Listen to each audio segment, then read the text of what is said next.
Welcome to Off Track, the motorcycle racing podcast, brought to you in proud partnership with J&S Accessories and B-Moto Motorcycle Insurance. Hello and welcome to Off Track, the motorcycle racing podcast. I'm your host, Dave Neal. Welcome to Marvel HCL Motorsport Honda, the home of Franco Bourne, National Superstock Championship leader, courtesy of his second and first places at Silverstone last time out. We're about to sit down with Franco, with Dave Hewson and with Boasty, who form part of the Marvel HCL Motorsport team, for a chat about Franco and the season so far and where the path's going to lead in his future career. Join us now as we have a chat with the boys. Enjoy. Hello and welcome to Off Track, the motorcycle racing podcast. I'm your host, Dave Neal, and welcome to Marvel HCL Motorsport, the home of Franco Bourne and the Marvel HCL Motorsport team. Fellas, welcome to Off Track. Hi Dave, thanks, are you alright? This is going to be like a tennis umpire sat in the middle and talking to all three of you. It's good. This is fabulous. It's Alton Park, it's sunny, the weather seems to be holding off a little bit, and we've come off the back of a pretty special Silverstone round. Let's turn to you first, Franco. Congratulations on Silverstone, mate. What an incredible weekend that was. Oh, it was awesome, yeah. Yeah, like I've said a few times, sort of came in with a few expectations, but just I don't think any of us could believe it, really, driving home from Silverstone. But yeah, happy to take it. Coming on, we leading the championship now, so it's spot on. We did this 2 years ago, didn't we? We did it this very weekend, 2 years ago. I turned up with a little handheld. There was you and Boasty down the bottom end there. And now we've got 3 cameras and we've got Dave alongside us as well. It's gone downhill. It's gone downhill a little bit. I must admit, maybe has gone downhill a little bit. If you lift that microphone up a little bit for us, Franco, that's turn it the other way, spin it the other way, that's it, and then slide it up. We'll make a mechanic of him one day. I doubt it. Well, let's introduce you two fellas, Dave Hewson, Pete Boast. Welcome to the show, boys. How are we? All right, Dave. Good. Yep. What brought the team together? Who's going to answer that one first? Where did Marvel HCL Motorsport start? Well, it actually is Matt's team, who refused to come on here. There. Oh, is he? Yeah.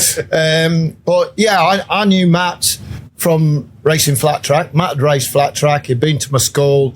We knew each other. But it was just the fact that, obviously, when you come and spoke to us, it was just me, Franco, and another lad called Ryan Higgins, who was fantastic. Was it? And we just pulled our little team together, and we was just on our own in a bit of a just one awning, and it was just proper club racing stuff. And lucky enough, Matt was riding the tri-options, so we actually parked next to Matt, and then obviously I knew Matt, so we started talking, and then he took a liking to Franco, and one thing another led to another, and Matt's ambitions was to run his own team as such, although I know he was riding, but he wanted to build on what he had got, and so yeah, that's basically how the ball started rolling, and then Matt come more involved with us last year, a lot from the very beginning. And that was Marvel Motorsport was born.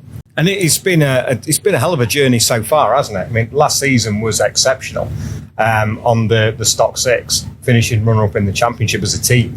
Where did you come into this one, Dave? Because you've got a wealth of experience on motorcycle racing and road racing and Scarborough and Mexico and all sorts of places. I tried to get everywhere, really. I'd had 15 years out of this paddock. I'd raced Superstock, not very successfully, and then I'd gone off and road raced. And then the year before I started working with Franco, the Truelove brothers are relatively local to me, and they needed an extra mechanic, and they sort of said, do you want to come do BSB with us? And so I joined them, and we had a educational year, I think it's fair to say. I learned a lot that year, which was very useful. But then both the Truelove boys went off and joined teams that had staff, and I was a bit of a loose end, and I'd enjoyed my year back in the paddock. And I went flat tracking up at Pete's place with Champions Flat Track School, and I was talking to the guys there and said, if anybody needs a mechanic next year, I haven't got anything to do. And luckily, Ryan had decided he wanted to go and do some other stuff last year, and so Pete needed a pair of hands, and it all sort of fell together. Yeah. And it's the Lincolnshire, not you, because you're Northumberland, the Lincolnshire Massive. Yes. Pete's out in the Wold, you're in Lincoln. I'm from Gainsborough originally. So Oh, and you admit that? yeah, every time. There's still a little bit of pride left of being born and bred in town. That's the way forward. Yeah. So Franco, thank you, fellas. We'll keep coming back around as we go. Franco, take me back to. Let's go back to BTC first. Let's go back to that. The end of what was that? The end of 2020. Mm-hmm. What happened at the end of 2020 that you didn't follow the same path as Eddie O'Shea, Johnny Garner? Just so people have an understanding of, it's almost similar, I guess, to the sort of the Rory Skinner story. You had to go a different route. So tell us a story how you ended up here. Honest, that's sort of how this all started out with what we're doing now, to be honest. Got to the end of that year, won the championship, and naturally thought if you win the championship, you get that reward. But we didn't get it, and obviously I'd known Pete for a few years before that. So on the phone to Pete, didn't have anything to do, and Pete was sort of, we all were a bit upset really that you can win a championship and come up short with nothing to do, nothing to ride. So Pete, give me a hand, spoke to a few people, and that's actually when we decided to join the team, like with Ryan, and got the bike from Chris Walker and stuff. So it was basically just because I was sort of left high and dry that Pete gave me a hand and sorted it all out really. And what was the transition like going from, because I've worked with Jordan Weaving in the past, so I've worked with a rider that's had to transition from a Moto 3 to a 600. Yeah. How did you find that transition? I thought it was quite hard at the start, to be fair, because I'd rode the Moto 3 for about 4 years at that point, and the Moto 3 is a difficult bike to ride. But I got on all right with it, to be fair. We had quite a successful season, had a few poles, wasn't quite as fast in the dry. But yeah, I found it all right, really. Similar to the transition to this, it was... Hang on, I'll come to that. Sorry, carry on. Yeah, I found it all right, to be honest. When it moved to last season, that's where you really came of age as a rider on the 600 and with the team supporting you as well. What changed in you to take, what did you get, 4 wins? Yeah. Double at Brands Hatch again? Yeah. Because that seems to be a habit. Yeah. Because you've done it a couple of years before on the, was that like cumulative 32 seconds? Pardon? Over the 2 races in BTC, something like 32 seconds. First was 25, and I think the second one was 8 or 9 or 6 something. seconds. Yeah. It was just incredible. Yeah. And enough for people to sit up and take notice, but as sometimes happens in this paddock, as you boys know, not enough for us. Not enough for you to get a ride, No. Which for me doesn't make any sense at all. Yeah, and I can't imagine it from your perspective. I want to get the more difficult stuff out the way first, because it's a story that needs to be told from your side of things. Because it, as great as 3 weeks ago now. 3 weeks ago was. Mm-hmm. It's been a hell of a road to get there. Yeah. I was sort of used to it at that point. Really, I'd never had anything just given. Never just had rides given. So it was just, I wasn't surprised, to be honest. Obviously, I'd been kicked out of the British Talent Cup when it was similar to the Red Bull rookies. So I think they had a bit of a disliking to me, to be honest. And I just didn't really fit their picture. I was like 11 stone at the time, fat. When you had your little small kids, just probably didn't fit the picture as much as, like you say, Eddie O'Shea did. So it's probably the best thing for them to do at the time. But it's still, I get it, but it's not right. No, because you're champion and champions go through. So for it not to happen, I think baffled an awful lot of people. Yeah. But I think in their eyes, they thought that they probably hadn't seen the best of Eddie yet. And like you say, a lighter rider. But I know what you're saying. It doesn't make sense from someone looking on the outside, but probably made a bit more sense for them. Are you comfortable with that decision now for where you are? Oh, yeah. I wouldn't change anything I've got Davey. I have to put up with him now and then. I've seen the videos. I've seen the videos. I understand that. I'd much rather be doing what I'm doing now. I wanted to be on the bigger bikes anyway. And yeah, I'm totally happy doing what I'm doing now. That's brilliant. We've known you a couple of years now. I know you're level-headed and you understand how things work. So it's not that you're going to beat yourself up about anything. You make the best of every situation that you've got. Yeah. And I think you're quite right. You never know where this is going to lead when you look at what Rory's done. And you look at the path he's taken. It ain't over yet, kiddo. No. And I mean, it's where you want to be as well. Like, we're definitely in one of the best championships in the world here, and I think it just depends what you want to do as well, really. This is true. But from your boys' point of view, Dave, you've been in more recent with the team. How have you seen the changes in Franco and how the team's developed? And I'd met Franco like in passing at flat track, where when you see somebody ride and they look so completely natural at doing it, and I kind of assumed that he'd been doing it from like 4 or 5 year old, like say the Neve boys and some of the guys who go in there, and then actually found out later that he started doing it quite late on so that he'd get better in the wet on a Moto 3 bike. And so I'd already seen that boy can ride.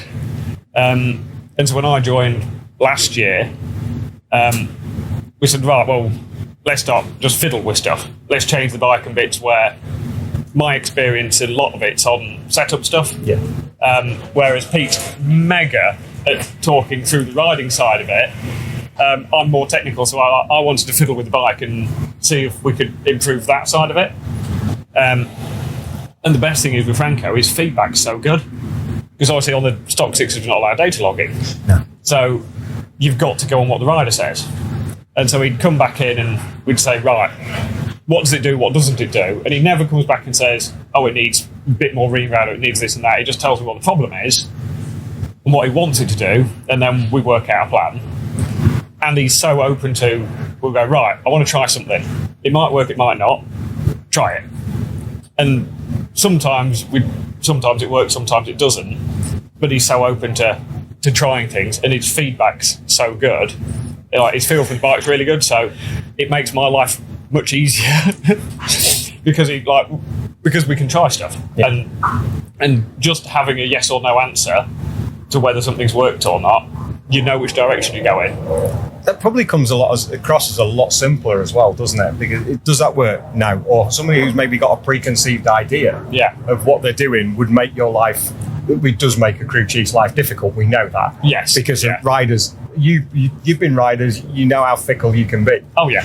So it's how does that transition actually from being a rider to the crew chief? Has it been an easy transition? I mean, I've done it when I started doing more sort of suspension and setup stuff. I'd obviously worked on my own bikes, and then I'd start. Like, I had a few mates club racing or whatever who wanted a hand, and so I'd go and do a bit with them. And then, working with the True Loves was great because they were used to like a big team debrief, and they were used to data logging and this and that. So I sort of had to step up quite quickly and learn what we was like in this paddock.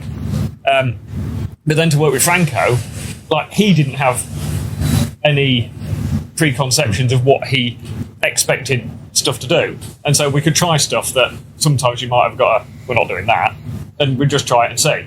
And the more you do it, the more you understand what the rider wants the bike to do, and then that tends to make the transition a bit quicker, and hopefully he tends to trust me on, right, let's just try this. But that relationship's vital, and the same as it is with you, Boasty. It feels such a family and tight-knit team where everybody trusts everybody. I mean, the good thing, Dave, we're all riders. I mean, Matt, because he'd come try options, and both me and Dave done TTs, and I'm a bit of a classic old boy. And I think it was because I've been riding for Youngs. It feels really harder for me not to ride, to be honest. It's like, but I've got so into it now, and I'm really enjoying it, Dave. It's mega. But the fact that all of us have ridden, I think it gives a bit of trust for Franco. We know that. I'm not saying that a crew chief person has to ride, because probably there is definitely brighter people than us out there. That's 100%. But I think you may be like what Dave said. I started teaching like the early 90s when the first Honda school first come to Cadwell, and we from that point onwards I really enjoyed teaching, and hence why I've got my own school, and hence why I still work at MSV at Cadwell and stuff like that. Is I really enjoy that. I do enjoy that side. So I think I've seen enough racing to know what's good and what isn't good, and to work with Franco and also Tim Neve as well now is been fantastic, and I'm really enjoying it now. I've got over the riding bit now. I'm all right now, so I'm good. Speaking about the riding, you had a bit of a whoopsie. Yeah. That's why I've got over the riding now. Yeah. I wondered if there might be a little bit of a connection. You had a bit of a whoopsie, and you took a bit of a battering, didn't you? Yeah, well, like I say, Dave, I did keep thinking, one day I'll make it. And I always thought, I finished sixth last time I rode in the island, and I thought, you know what, Boaster, you can probably get on the podium if you just hang on a bit long, keep having a go. And unfortunately, I was riding a 250 at the Manx, and it nipped up just first night of practice. Nipped up going into Union Mills, and it was a biggie. 130 mile an hour, broke 7 ribs, 12 vertebrae, punctured lung. Lucky to be here. Broke my wrist, which is still bloody playing up, but anyway, that's another story. So yeah, that was a bit of a knock, and it. But the thing is, once you wheel, it's surprising. I'm back riding a bike again, and it's all nearly forgotten about now. Which is quite a worry, but once a racer, always a racer. That's the thing. But this is the part that I enjoy speaking to you guys about the most, because I've never raced. So I'll never know how it feels. But I love listening to the story and the passion. I've got a passion as a fan, and I know a little bit about racing, but I don't know how it feels to do it. And that's the bit that's for me, so valuable and so interesting. And especially coming together as one team. Who was the quickest? Who's got the fastest lap round the TT? Oh, he definitely has. He's riding a Beamer. I mean, What is your fastest lap? I think it's 112 or something, which sounds terrible. Yeah, I'm all right. It sounds terrible. Yeah. I think it would be the other way around. It would, yeah. No, I think that was 92 or 93 on a 600, and I think finished 15. See, for me, that's 15. rapid. Yeah, That's quite rapid over the time. Yeah. That's fast. Yeah, I think, funny enough, Brian Reid, I think, won the race, and he lapped 115. So that's where different days, boy, different days. I mean, we were like 100 horsepower. Dave's trying to go around on 200 horsepower. I mean, but saying that, not that much quicker, either. Which says more about you than it does you. Yeah, it does, Well, honestly, boy, and even but it's quite funny, really. When I first started doing the Isle of Man, I started in the early 80s, and the thing was to do 100 mile an hour. And it was like mega if he'd done 100 mile an hour. I mean, it just sounds so pathetic now, doesn't it? But to do 100 mile an hour around the TT, Boasting, it's not shabby. It wasn't, especially back then. Yeah. No, that's right. I couldn't do 100 mile an hour around there now. Well, we only used to do 65 down Sulby Straight. They put the speed bumps in now. Yeah, that's right. Apparently the road feels like it. Oh, it's bumpy now. It's a little bit bumpy down there. Yeah. We haven't forgotten about you, Franco, but we're just talking to the old boys. All right. Well, we've been doing this longer. We've got more to talk about. This is why I was so pleased that we got all three of you. Because as good as Franco is and what he's done over the last 2 or 3 seasons, it's nice to go back because we have the full range of listeners and viewers that people will... You've got 100 years of knowledge here. And I'm more their age anyway, so you're on your own. 50. I am 50. I am 50. Don't look it. Yeah. Feel it some days. I had to check his date of birth earlier for something, and I then realised that I've got motorbikes that I consider quite new that are older than him, which is slightly depressing. How old are you now, Franco? 18. 18? Yeah. Makes you sick, doesn't it? Oh, Yeah, mate, yeah. You boys getting 18. on. There's so much to dislike, isn't there? It's just that he's such a good lad that you just you let it slide a little bit, that you're doing this at 18 and you're making that transition.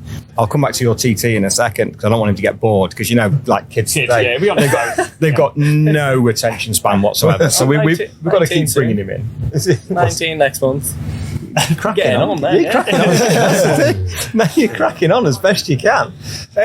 Tell us about the last season on the stock 600, because it really came to the fore then that you kind of felt at home on the bike, and it started to see because it does take a season to get used to the 600 in the transition, and then you get the extra season where you go, right, let's do it. Yeah. And last season you did it. Yeah. Max was exceptional on the R6, but for what you did to keep him honest, I thought was fantastic, and that was the Franco Bourne that we saw in British Talent Cup. Would that be fair to say?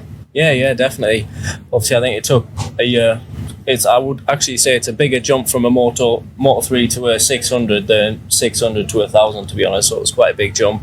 But that year just had a little bit of bad luck.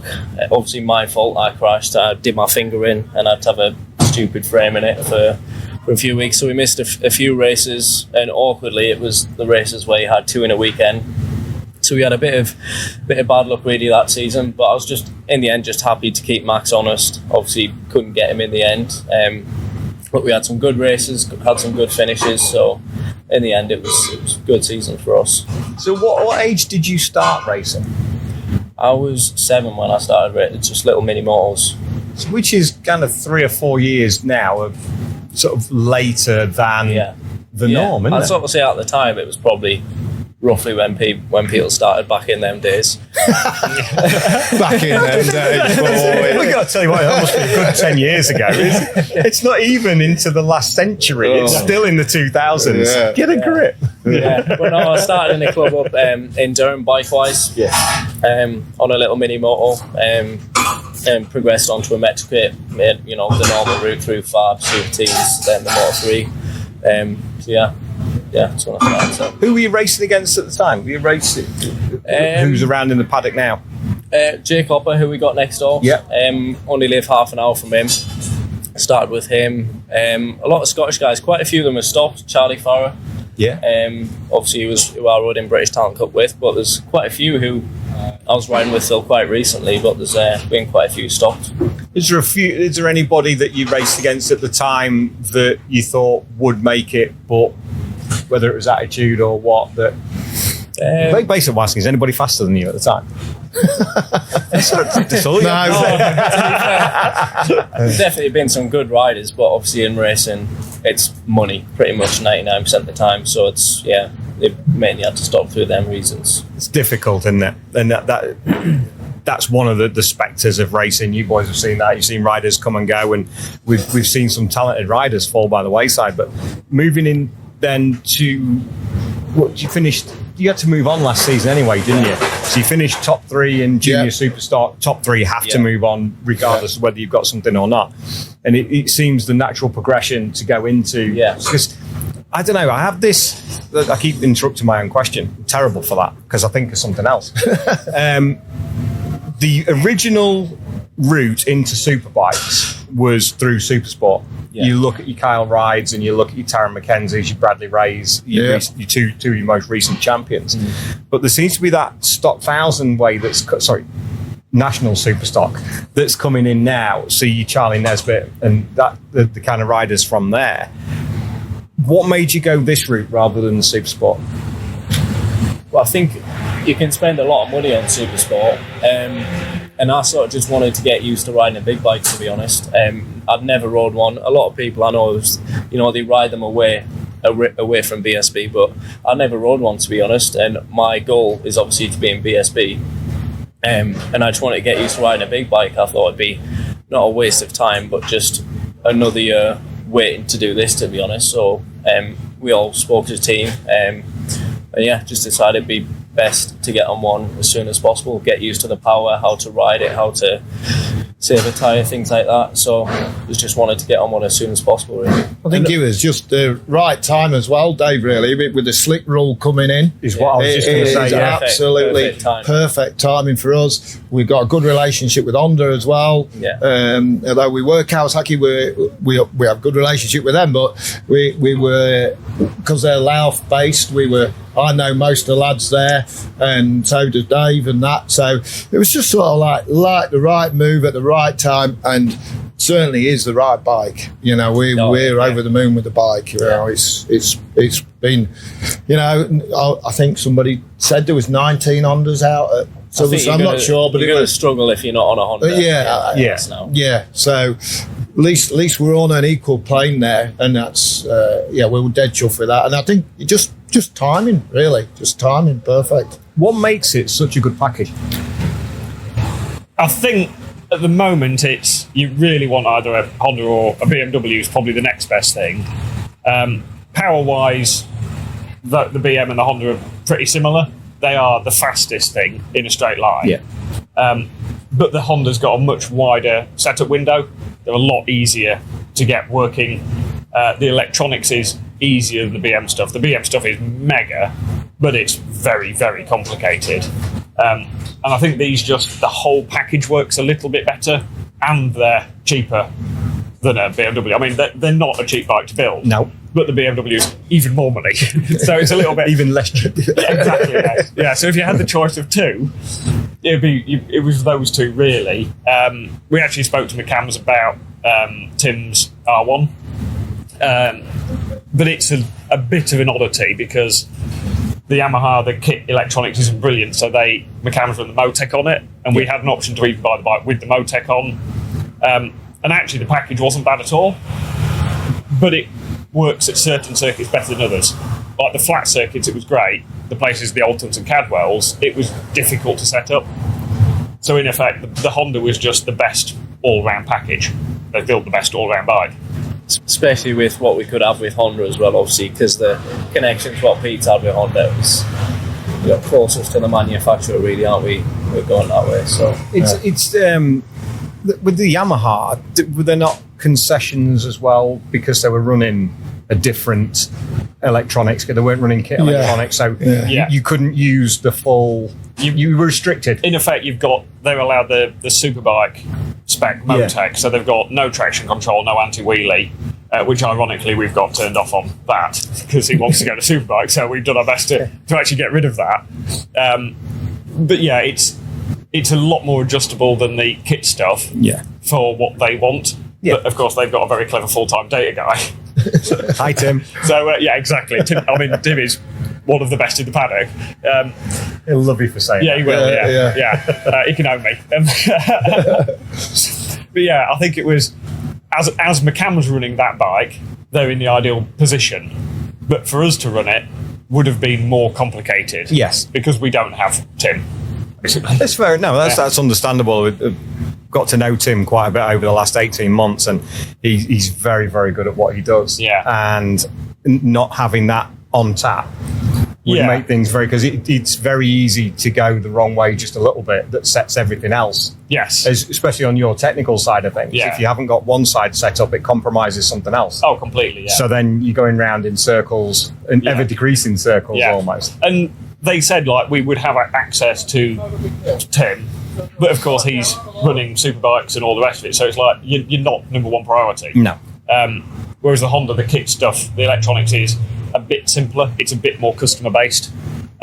So although it's still reasonably complicated, I've sort of been able to get my head around most of it, or enough of it that we can get through. So yeah, enough that he can make it work and lead the championship and take a first and a second in the first round. I mean, he comes in the amount of times. Oh, the bike's terrible, but we've obviously got it somewhere here.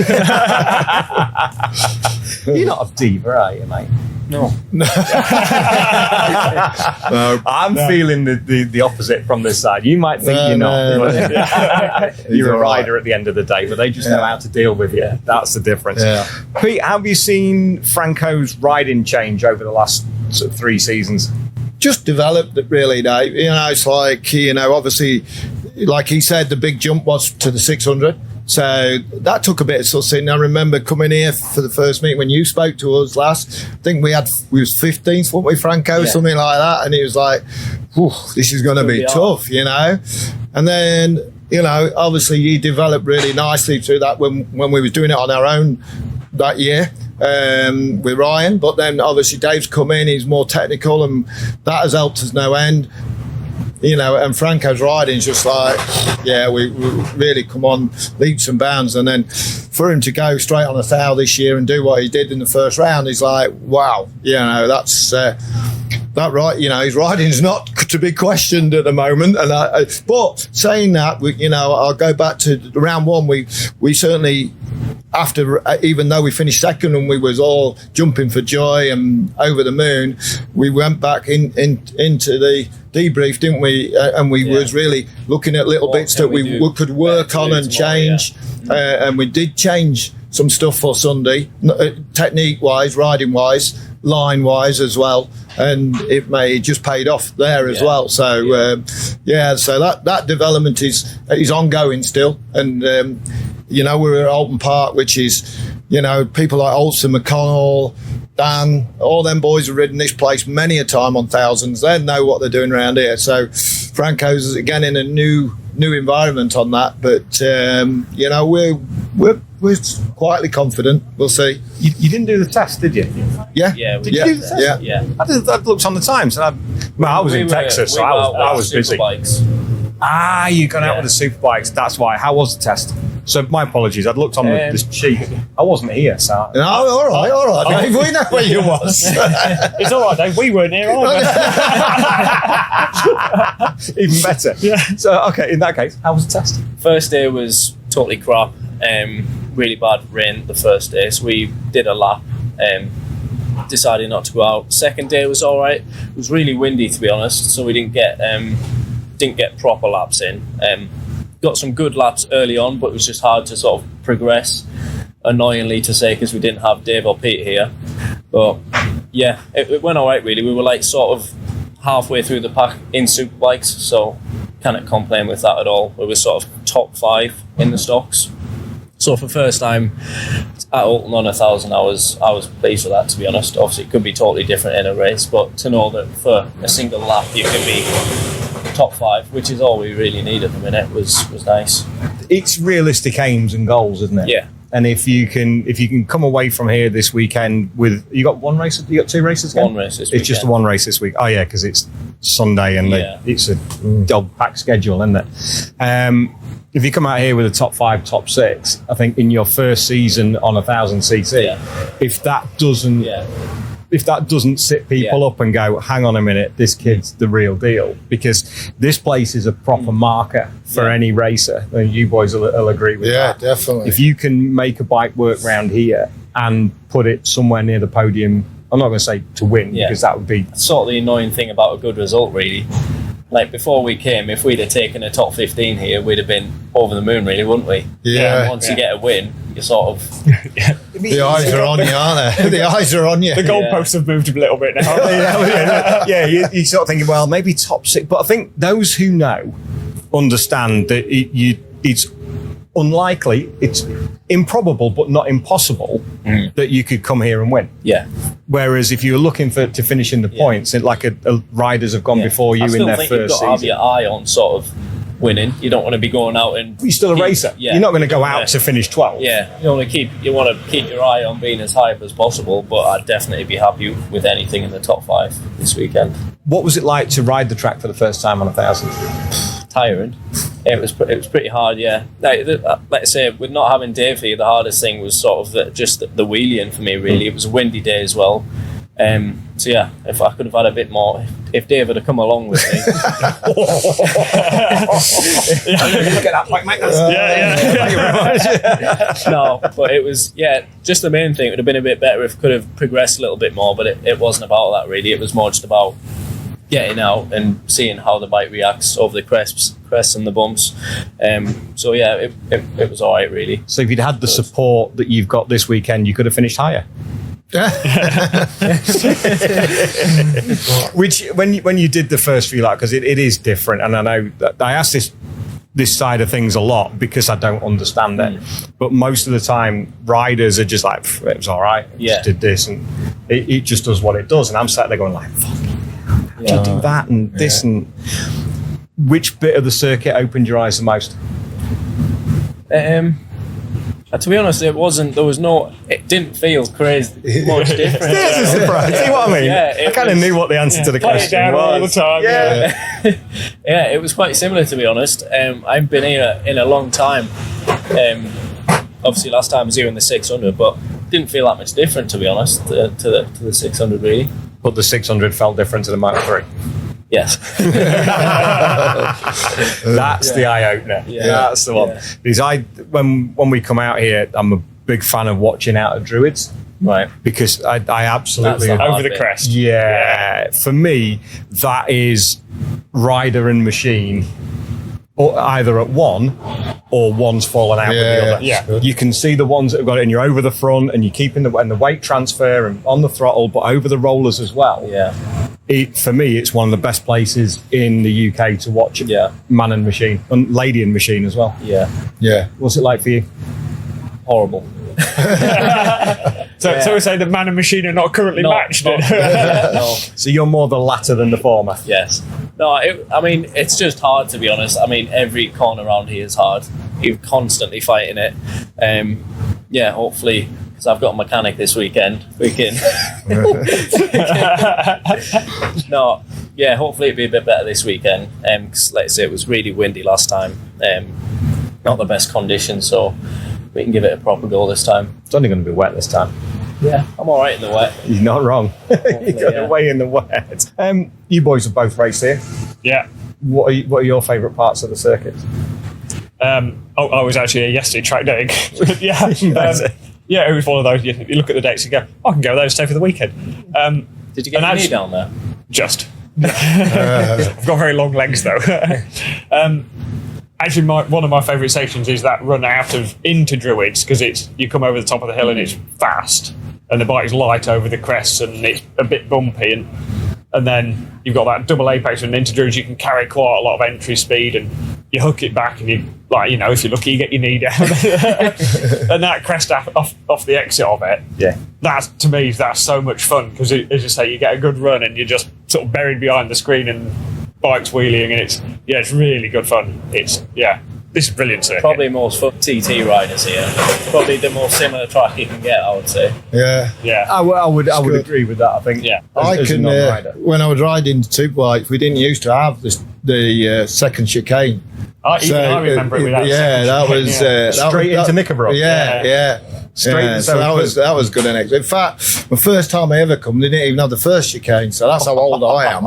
And that was the chicanes a little bit spoil it, I think. Unfortunately, I know why they do it, the reasons they do it, and all the rest. But unfortunately, just upset the flow of the track a bit. And the thing is, if you didn't need that chicane at Knickerbrook, mate, that would be awesome. That'd be good. That right hander there, and then over the top. But nowadays, by the time they've done the chicane and then they go over KL, they're nearly bloody accelerating as fast as they used to be when we was going over without it. So you've got an 8-foot brick wall at the back there as well that they can't push back because you've got I know. It's understandable. Is it? We're used to walls anyway, Dave. Well, yeah, that's true. Yeah, it's just good incentive not to crash, isn't it? It's that health and safety caption, that self-preservation caption that comes up on the dash. It's like just easy as you go. So, if you've raced it, Boasty, what was it like coming over Hilltop and then just heading straight down into Knickerbrook? Because you didn't, Dave. Honestly, the dangers. You only realise them when when you're riding, you don't think about them or realise, you just don't look at it. But then you come one year and you go, God, I've pulled that back, and it's like, oh, right, yeah, probably that was a good idea, and yet before, you weren't even thinking of, you just accept that's what it is. Yeah. You even now, I would say, I'm not going to say it at the moment because I don't want him to be put off, but there's a couple of places now which you probably would look at and go, bloody hell. And we may come back in 2 or 3 years' time and that might be pulled back further. And So there was a few. I mean, you'll remember hall bends at Cadwell before they took the banking. It was great fun. Yeah. All I mean, that, with a bridge across. Yeah. So things do change even at Cadwell Park and Alton. So things have changed, and it's for the better. It is for the better all the time. So it's good, really. But yeah, when you're riding, you don't feel it. The biggest change I think that I've noticed as a non-rider of going to Cadwell Park from when I was a kid is of taking the play park away. Where the med centre is. Yeah, in the middle. Well, you could watch in the middle, Dave, couldn't you? Yeah, you could, yeah. You could watch in the middle. I remember going around with my dad and we used to go all the way on the inside. We'd go down Barn Corner and at least from there, and yeah, it was good, that. There's a play park at the top. Yeah, there is behind the clubhouse now, but there used to be swings and slide and what have you down at the bottom in the middle. I don't think you'd fit on them now, Dave. I can't go within 250 yards of them. So I remember going up to Cadwell. That would be, I think, I said it on the show before, I'm sure my first time there was like 78, 79. Right, yeah. Will Hartog won. So that was when brown brown envelopes were being passed around, and Barry Sheen was there, Mick Grant, I think Reg was there, but Will Hartog won a fruit machine, which is the most bizarre thing I've ever seen. Probably sponsored by a company called Appleby Glade. That's exactly what it was. I remember that. They sponsored Foggy and Brian Morrison later on, didn't they? They did. There was a big sponsor in the 80s, 70s and 80s. Don't look at me like that. I just remember this. He sounded thinking, what's a fruit machine? Definitely getting old, aren't you? You know what a bandit is. You know a bandit before? Yeah. Not called fruit machine. It's just, I remember it then was called a fruit machine, but yeah, it's a bandit now. Yeah. What's the plan for the rest of the season? How are you approaching the season as we go through it? Yeah, just top fives really. Always try to be somewhere near the front. I think there's going to be some good tracks for me after here. I think this is probably going to be the hardest one for us. Top fives. I think that'd be good for us. Which track are you looking forward to running the Honda at the most? Donington National, I think. That's always been my favourite one. I do love Donington. I think the GP circuit a little bit more awkward. I'm not that much of a fan of that one, but I think Donington National should be a really good round. Have you had advice from other riders now that you're sort of at the front and people suddenly go, shit, where did he come from? He? I saw Linny was in the out quite a lot. sort of the media brief after the race. And I've got to say, when we watched out on circuit, you looked super comfortable. Yeah. And Dan, he wasn't settling for it, but you just had the drive. You just had the better of him. Yeah. In that second race. What advice has he given you so far? Yeah. Well, he actually came round after our qualifying. To be fair, didn't he, to come say hello. And after the race, just little things like just go and train with him, things like that. Just little bits that he can help me out in. He's been really nice. Hang on a minute. Did you watch the interview with Dan Linfoot that we did at Donington Park? He doesn't train. How can he go and train with a man who doesn't train? Or maybe he wants to go train to get some tips. Maybe he's like, hang on a minute. Now the kids are starting. I'm going to have to train. Dan's almost like Billy McConnell and riders like that. Dave Johnson, obviously over the road as well. But they're seeing the new breed coming through. It's been a strong championship with similar riders for quite a while, but to see sort of Charlie, what he did last year, and Davey when he came in, and now your turn this year, they're all of a sudden going, they're not as young as they used to be. And it comes to us all in any walk of life, but it was lovely to see him chat to you after and appreciate what he's seeing. There's always a new crop of riders coming through, Dave, and like Max and people like that are there. But I get a lot of people, a lot of British Talent Cup boys come into my place, and there's another crop waiting to come. I can tell you now, there's some pretty damn good riders in that crop. So, it's not going to stop, Dave. It's still going to keep coming through. That's the beauty of it, isn't it? Yeah. Everybody goes on about sort of Italy and Spain at GP level, which is, it's understandable because they have that infrastructure that's there. But the infrastructure that we have on a national level, maybe not at GP level, we've seen Scott and Josh go over there. Yeah. But the infrastructure that we have with Fab Racing, with BMB, we've got a cracking crop of youngsters. So it was after Franco, you've got like some Luca Hopkins coming through and guys like that who are which is something I'm always keen to promote, the future of our sport. Yeah, definitely. The actual system is really good.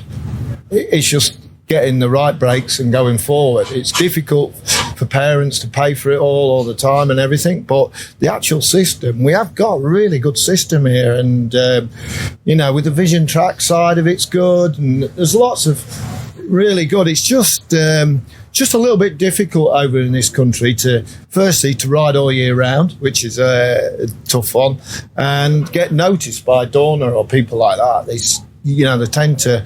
I think if they got a couple of British riders in, they're happy. They don't really no need to look anymore. But there really is some talent. Yeah, there really is some so good lads here. British superbikes, isn't it?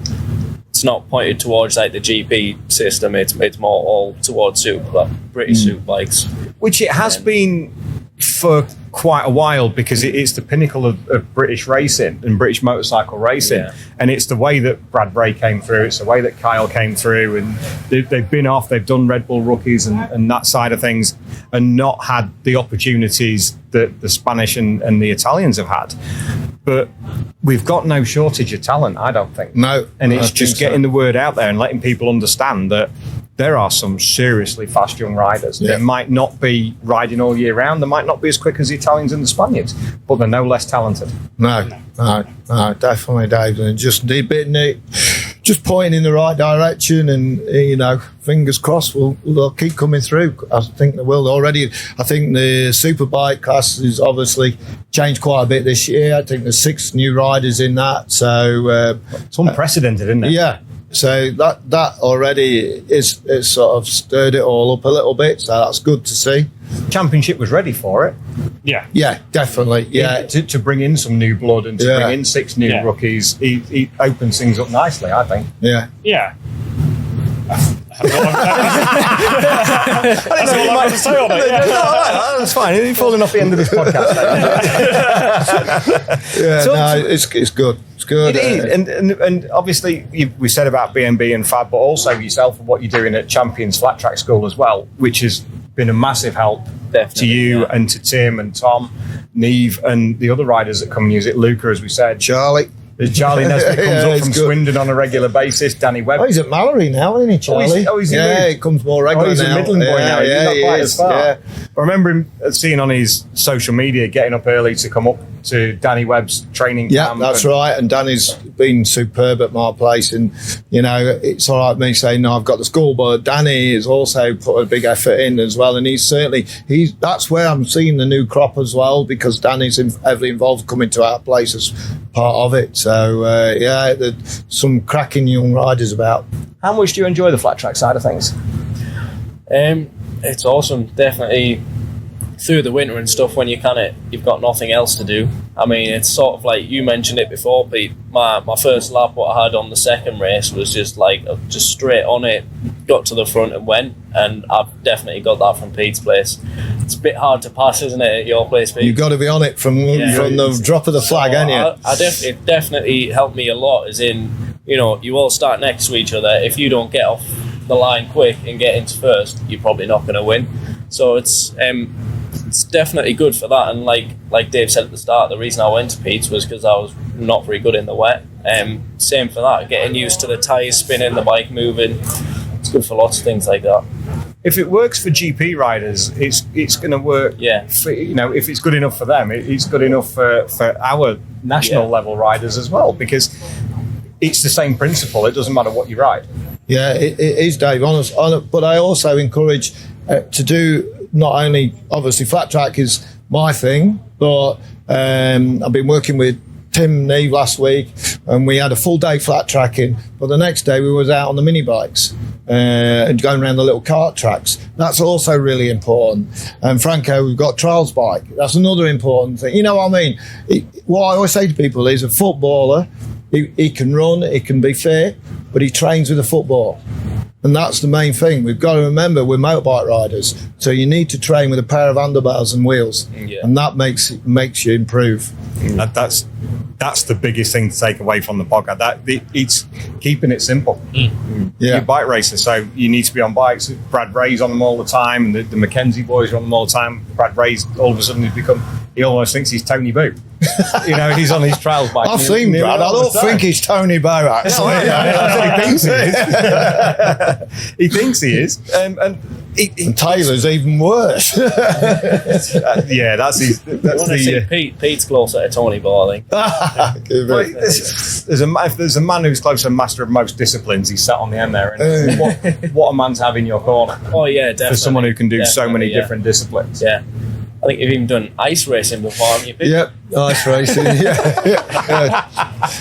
Did a winter. We used to. I used to go to the States, and when I was racing speedway professionally, in the winter, obviously trying to earn a few quid, and they run a race series in the States, 12 rounds in the States, and we.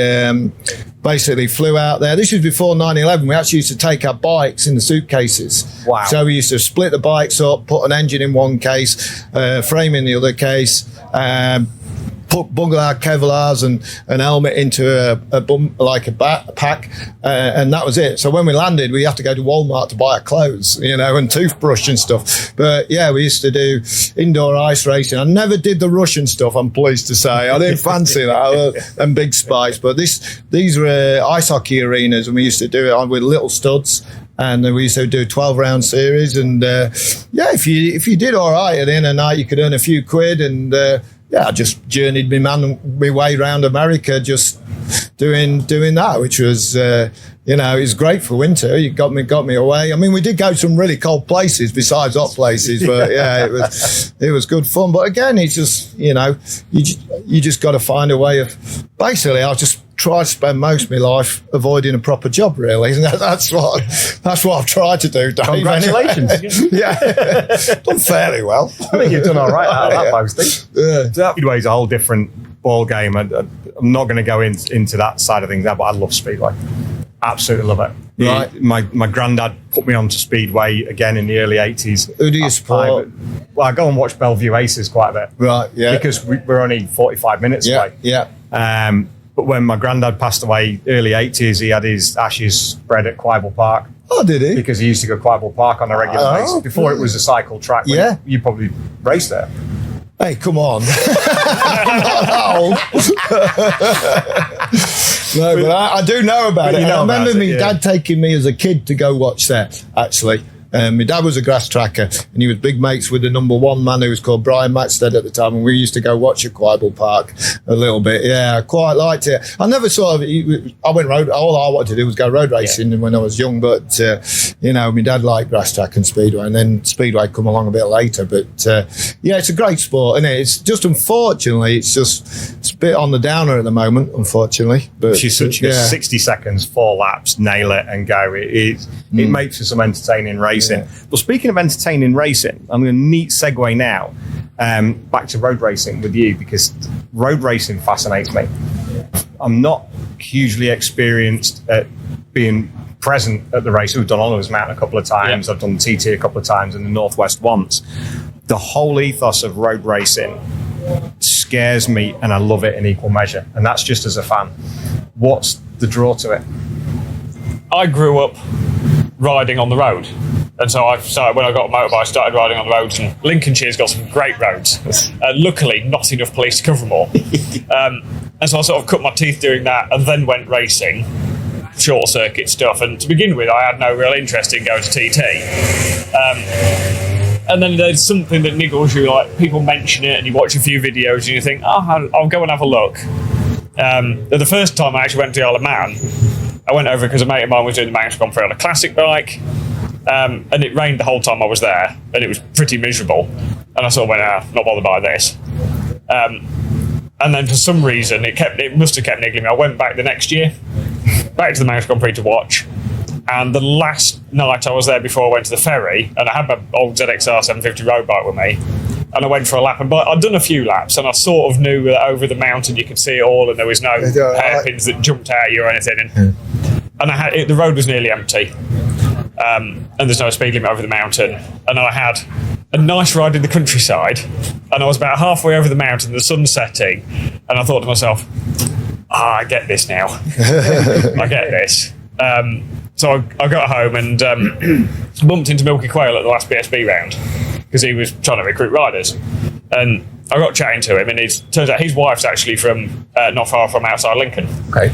So weird sort of side connection. But I got chatting to him, and I said, I fancy coming to the Isle of Man and racing. And I was doing Superstock at the time. And I said, but do I go Manx Grand Prix or TT? And he went, well, you're quick enough, you can come straight to TT.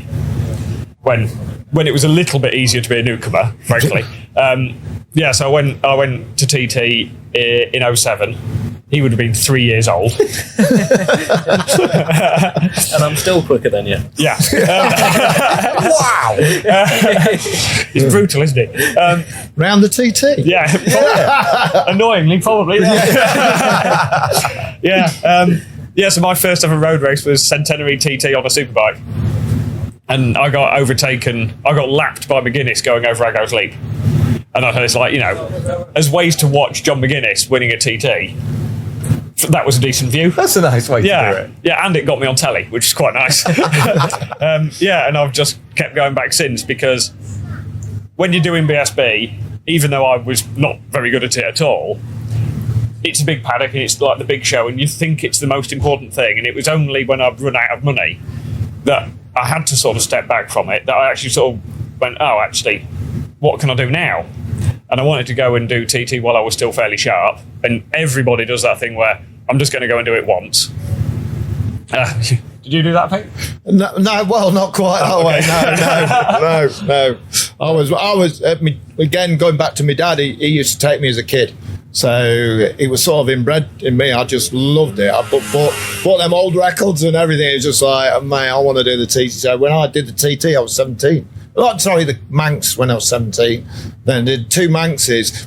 And after I'd done 2 Manxes, I was sort of started doing British Championships on, I was doing the Formula 2 British Championship with LC motors in TZ frames and stuff. And I just thought, the Manx was good, but I thought the people that's going to the TT are actually getting a bit of start money. And I just thought, I got a TT, So at the time I was doing a Formula 2 World Championship as well. And I'd got a Ducati for that year, and that was, I think, crikey, that was not 85, I think. I thought you were going to say 18.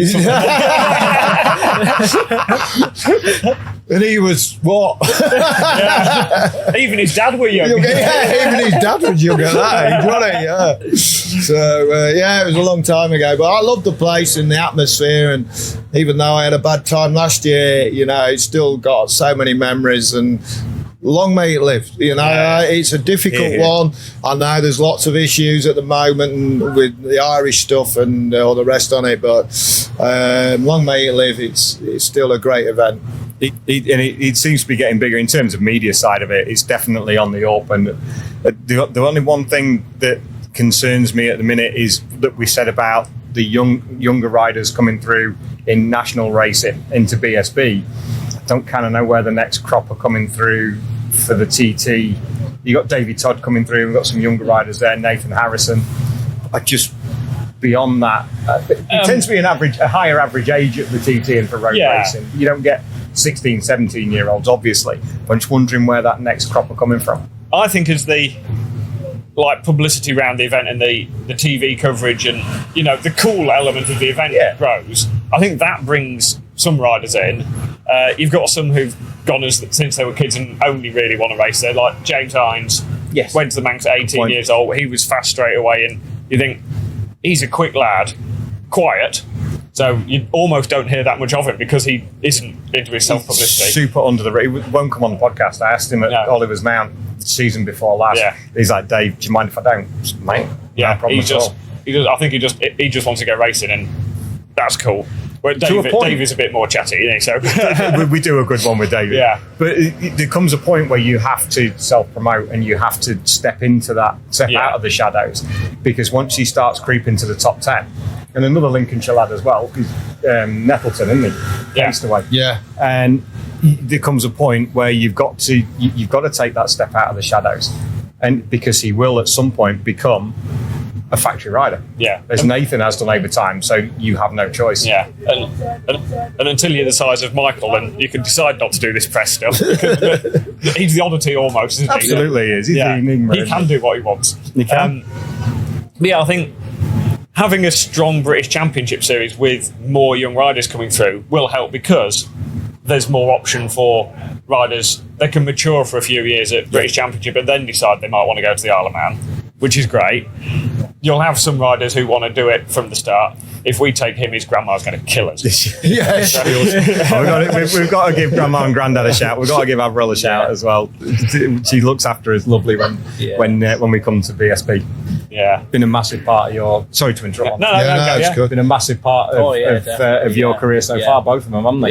Yeah. My dad sort of first got me into it, and then realised this is going to be it's going to be expensive.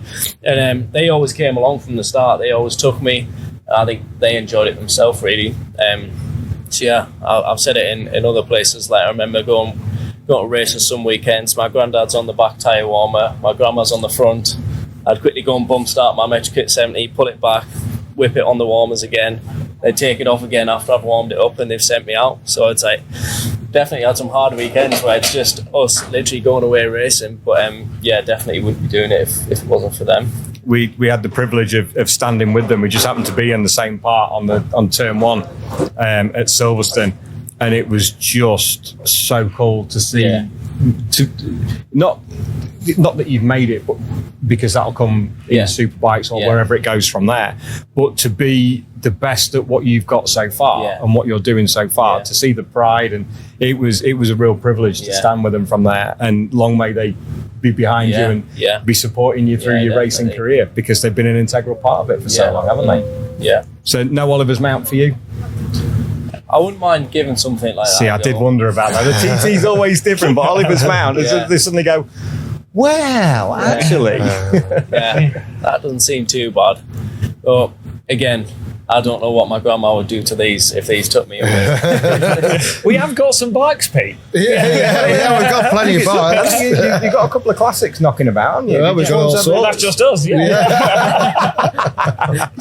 I mean, it's nice to see Oliver's Mount. Because it looked like at a point where it won Andy Hayes.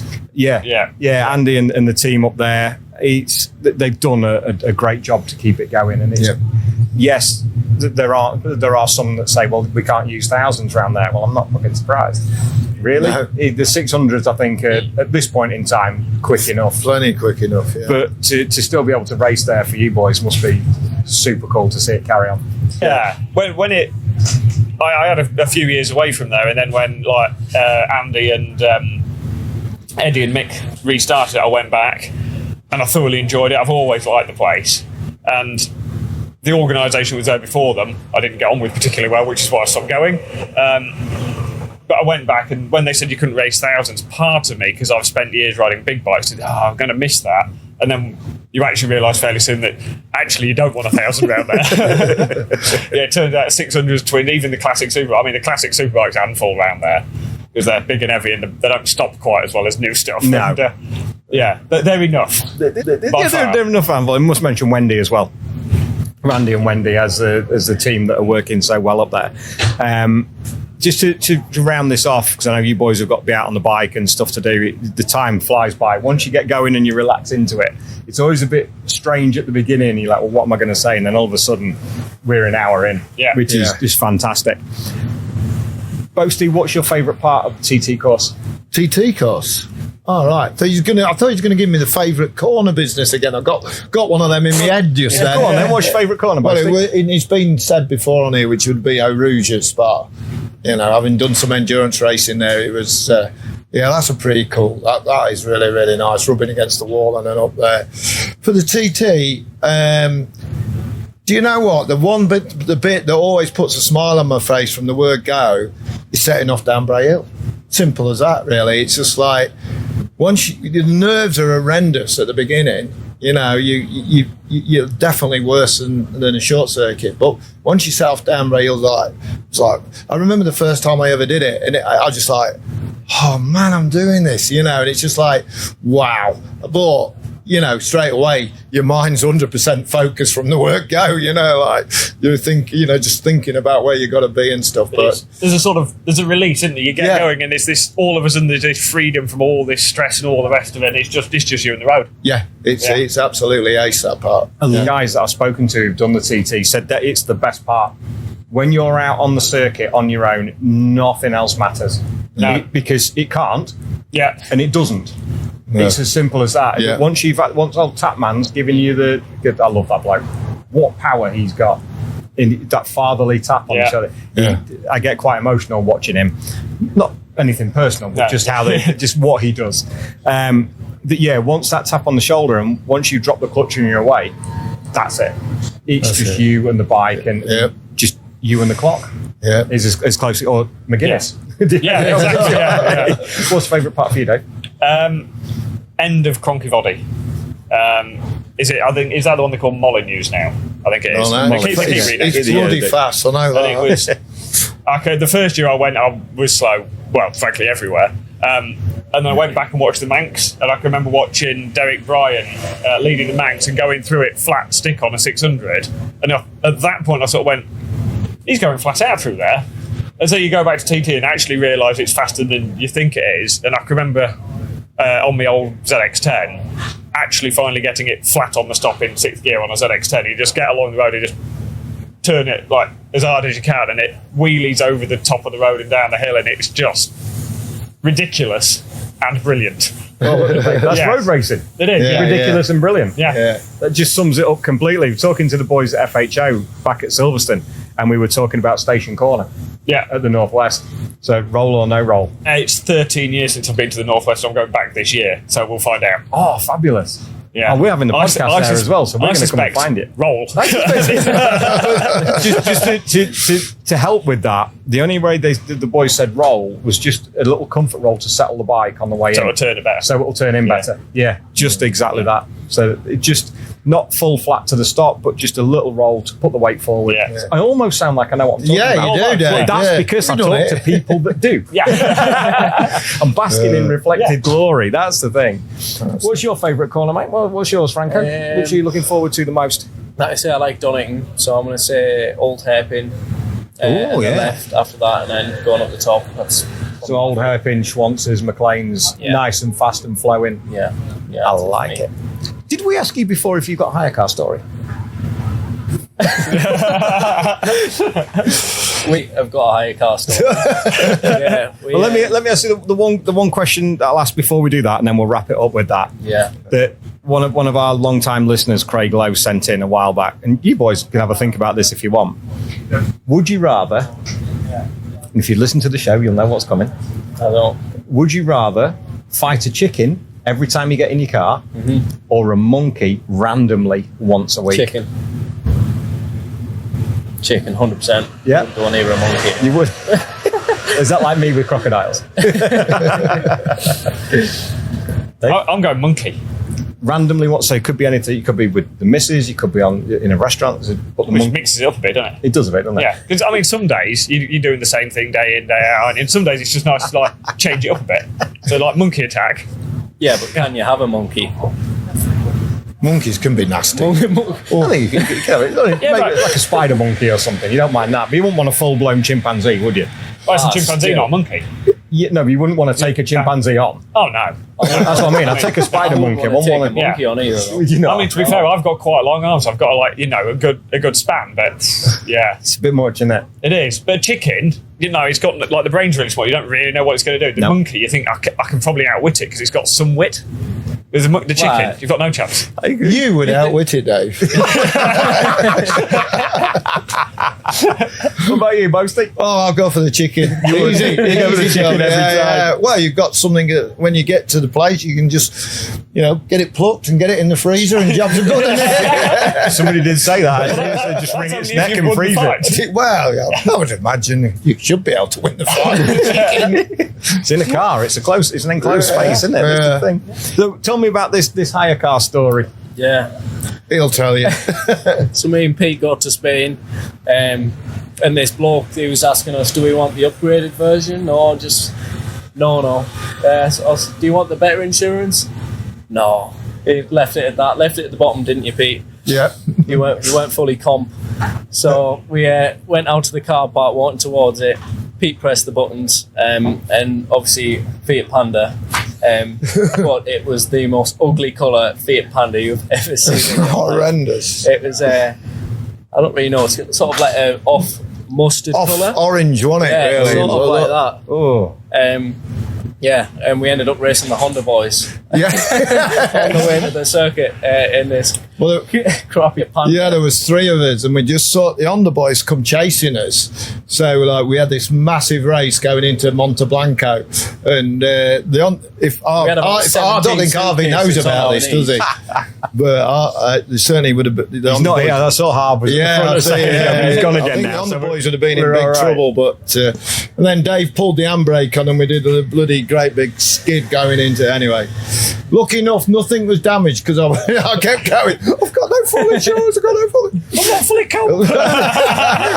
It's staple to get fully comp insurance. You're just being thrifty again. Oh, mate, yeah, we're a bit careful. I'm from Lincolnshire, boy. I'm from Raisin, aren't I? I'm going to be a bit tired. Bottom line, though, that bloke definitely had our lives with that car. Yeah, he had us over on that one, didn't he? Yeah. Incredible. Gentlemen, what an absolute pleasure. Thank you so very much. Thank you, Dave. I've learned so much.